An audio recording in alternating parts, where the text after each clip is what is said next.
CM city Karnal के वरिष्ठ BJP नेता चंद्र प्रकाश कथूरिया का दावा है कि पार्टी प्रदेश में हैट्रिक लगाकर नया इतिहास रचेगी। अगर करनाल से सीएम नायब सिंह सैनी चुनाव लड़ते हैं तो फिर से डटकर काम करेंगे। उनसे खास बातचीत की चंद्र प्रकाश कथूरिया ने टिकट की अपनी दावेदारी भी की गई है और उन लोगों को आड़े हाथों लिया जो उनके बारे में पार्टी से निष्कासित होने का दुष्प्रचार करते हैं। हरियाणा में विधानसभा चुनाव की तैयारियां जोर पकड़ चुकी हैं। पार्टियों के जो नेता टिकट की लाइन में अपने अपने तरीके से वो भी सक्रिय नजर आ रहे हैं। हम इस वक्त सीएम सिटी करनाल में हैं।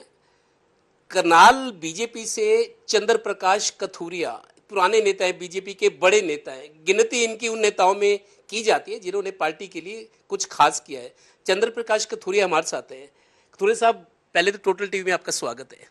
चुनाव नजदीक आ गए हैं, टिकट की दावेदारी को लेके लामबंदी भी हो रही है, नेता लोग खुद कर रहे हैं, बड़े नेताओं से उम्मीद करते हैं कि हमारी पैरवी करें।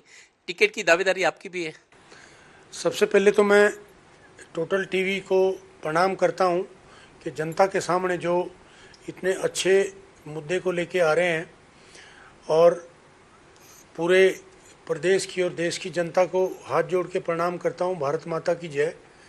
अब मैं ये बताना चाहता हूं कि टिकट की दावेदारी किसी की भी हो सकती है। मेरी भी प्रबल इच्छा है, अगर संगठन मुझे चुनाव लड़ाएगा तो मैं निश्चित लड़ूंगा।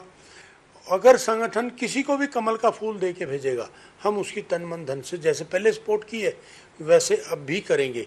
नायब जी चुनाव लड़ेंगे तो उनके लिए भी हम तन मन धन से काम करेंगे। जैसे पिछली विधानसभा में अभी आपके सामने 2 महापूर्व चुनाव हुआ है। नायब जी करनाल से विधानसभा जीते हैं और माननीय मनोहर लाल जी करनाल से लोकसभा जीते हैं। 2009 में आपने बीजेपी से चुनाव लड़ा, करनाल से जीत नहीं सके, हार जीत चलती रहती है। 2014 में मनोहर लाल जी आए, उनको टिकट दिया गया, पार्टी ने उनको कंसीडर किया कि ये चुनाव लड़ेंगे। आप प्रभारी थे शायद उनके। 2014 में भी 2019 में भी आपने पार्टी के लिए काम किया है। अब पार्टी हैट्रिक पे है, तीसरी बार बीजेपी सरकार का नारा दीवारों पे लिखा हुआ है। इस बार भी आप बीजेपी को मजबूत करने के लिए काम कर रहे हैं। बिल्कुल। मैं आपको एक शॉर्ट में बात बताना चाहूँगा। भारतीय जनता पार्टी तीसरी बार चुनाव जीतेगी और संगठन पीछे अमित शाह जी ने तो अनाउंस कर दिया कि नायब जी ही मुख्यमंत्री बनेंगे और ये हमारा सौभाग्य होगा कि नायब जी करनाल से ही लड़ेंगे तो हम उनके लिए और ज़्यादा शिद्दत से काम करेंगे। संगठन अगर किसी को भी कमल का फूल दे के भेजेगा उसके लिए भी काम करेंगे और हमारा भी खुद का मन है, अगर संगठन हमें लड़ाएगा तो हम भी चुनाव जीत के संगठन की झोली में डाल देंगे। हर नेता में महत्वाकांक्षा होती है, किसी पार्टी को, बीजेपी की बात नहीं है। महत्वाकांक्षा हर किसी में होती है कि मैं आज कार्यकर्ता हूँ, विधायक बनूं, मंत्री बनूं और आगे बढ़ूं। हर आदमी की महत्वाकांक्षा होती है। आप टिकट की दावेदारी कर रहे हैं, लेकिन पार्टी में कुछ लोग ये कह रहे हैं कि पीछे कुछ ऐसा हुआ था, एक घटना घटी थी कि आपको पार्टी से 6 साल के लिए निष्कासित कर दिया गया था। आप इस बात को आप डिनाई करते हो कि ऐसा नहीं हुआ, लेकिन कुछ लोग कह रहे हैं, पार्टी के लोग, के 6 साल से पार्टी से बाहर हैं, पार्टी उनको टिकट कैसे देगी? इस सवाल का क्या जवाब देंगे, ये जो आपत्ति उठाई जा रही है? इसका जवाब उनसे ये पूछिए कि अभी मात्र 2 माह पहले चुनाव हुआ है। इतना बड़ा कार्यक्रम करनाल में शायद ही मैं कहूँगा कि किसी के निवास पे हुआ होगा जितना बड़ा भारतीय जनता पार्टी के कार्यकर्ताओं का और संगठन का स्वागत यहाँ पे किया है। और दूसरी बात, संगठन बीजेपी किसी की प्राइवेट लिमिटेड पार्टी नहीं है, ये संगठन की एक शाखा है और मजबूत शाखा है। संगठन का हर कार्यकर्ता संगठन का है, संगठन हमारी माँ है। जो व्यक्ति कह रहे हैं उनको ये मेरा जवाब है कि बीजेपी प्राइवेट लिमिटेड कंपनी नहीं है किसी की। नहीं, अगर वो ये आरोप लगाते हैं कि पार्टी से निष्कासित है तो उसका कोई प्रूफ, या आप ये कह सकते हो कि ऐसा नहीं है, गलत है। मैं चैलेंज करता हूँ, आप मीडिया के सामने दिखाओ ये लेटर अगर कुछ। बिल्कुल गलत है और ये चीज़ें वो व्यक्ति ही ऐसे षड्यंत्र को आगे बढ़ाता है जिसकी महत्वाकांक्षा अपनी औकात से ज़्यादा होती है। मैं स्पष्ट कह रहा हूँ, अगर ये शब्द आप किसी को दिखाना चाहो तो दिखा देना। कुछ एक आध व्यक्ति ही ऐसा है जो अपने आप को पार्टी का सबसे बड़ा बोझ समझता है। संगठन हमारी माँ है। फिर मैं कह रहा हूँ, संगठन किसी की कंपनी नहीं है। हम अपनी माँ के बच्चे हैं और माँ के बच्चे माँ के साथ रहेंगे, थे और हैं और रहेंगे। एक तो मुख्यमंत्री, जो मौजूदा मुख्यमंत्री आपके, अब करनाल से हैं, विधायक का चुनाव लड़ा, जीते हैं, और मनोहर लाल जी तो केंद्र में बनेंगे, बड़े नेताओं के साथ बैठते हैं।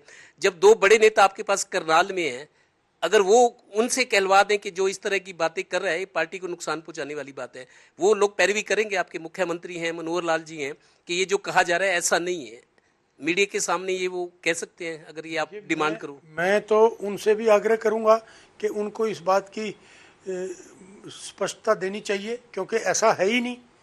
जो इस तरह का प्रचार कर रहे हैं, मैं फिर वो कह रहा हूं कि वो खुद ही अपने आप के हाशिए पे खड़े हैं। वो इसलिए प्रचार कर रहे हैं कि उनको पता ही नहीं कि संगठन क्या चीज़ है। को एक चीज ध्यान आती है, मनोहर लाल जी के साथ ये जो फोटो है, ये तो ऐसे लग रहा है जैसे आपके बहुत गहरे और आत्मीय संबंध है।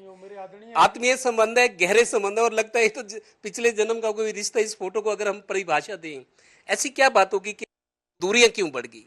देखिए, मनोहर जी की आत्मा में कोई फर्क नहीं है। वो अच्छे कार्यकर्ता हैं, अच्छे नेता हैं, आज तो हमारे सेंटर के नेता हैं। ये कुछ लोग ऐसे होते हैं जो राजनीति में कई तरह की बातें करना चाहते हैं, महत्वाकांक्षा जिनकी होती है। इसलिए मैं मनोहर जी का आज भी सलाम करता हूं, और पहले भी इनकी इज्जत करता था, आज भी उतनी ये भी मुझे बच्चों की तरह प्यार करते हैं। और इसी तरह इसीलिए इन्होंने माननीय मोदी जी जब आए थे करनाल में एज ए प्रधानमंत्री, मैं इनका प्रभारी था और मोदी जी के कार्यक्रमों का संयोजक भी मैं ही था।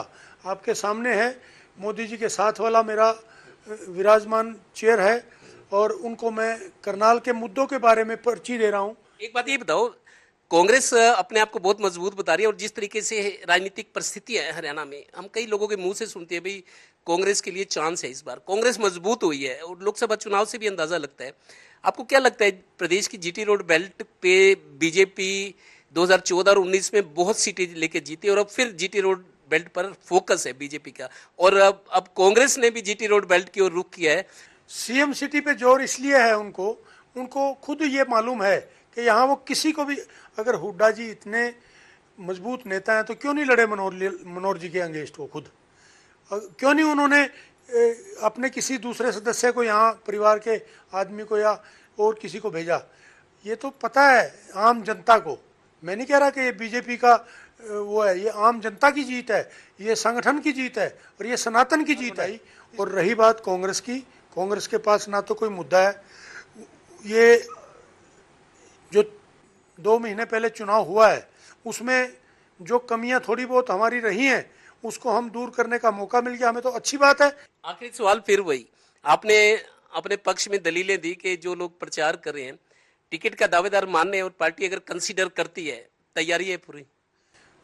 देखिए, हमारी तैयारी 2009 के बाद 14 में भी थी। 14 में चलो मनोहर लाल जी आ गए, और फिर हमने वो अपनी तैयारी मनोहर लाल जी को डाइवर्ट की। आज भी हम और हमारे साथी संगठन के लिए तैयार हैं।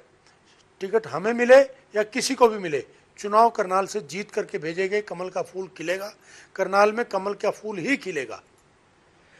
करनाल से बीजेपी नेता चंद्र प्रकाश कथूरिया, बड़े नेता है, मनोहर लाल जी को इन्होंने चुनाव लड़वाया, 2 बार वो मुख्यमंत्री बने, अब केंद्र में भी गए हैं, फिर से नायब सिंह सैनी मुख्यमंत्री के तौर पर करनाल की नुमाइंदगी कर रहे हैं। जहां तक चुनाव लड़ने की बात है, इनका ये कहना है कि पार्टी में मैं दावेदार हूं टिकट का विधानसभा के लिए, लेकिन कुछ लोग पार्टी के अंदर ही जो ये सवाल उठा रहे हैं, आपत्ति कर रहे हैं कि उनको तो पार्टी से निष्कासित किया गया है, उसका जवाब इन्होंने दिया है। इनका ये कहना है कि अगर कोई डॉक्यूमेंट्री प्रूफ हो तो आप दिखाओ, वरना अपने शब्द वापस लो। उन लोगों के बारे में भी उनको भी अब अपने अंदर झांक कर देखना चाहिए। सहयोगी श्रीनिवास के साथ देवेंद्र कथूरिया, टोटल न्यूज, करनाल।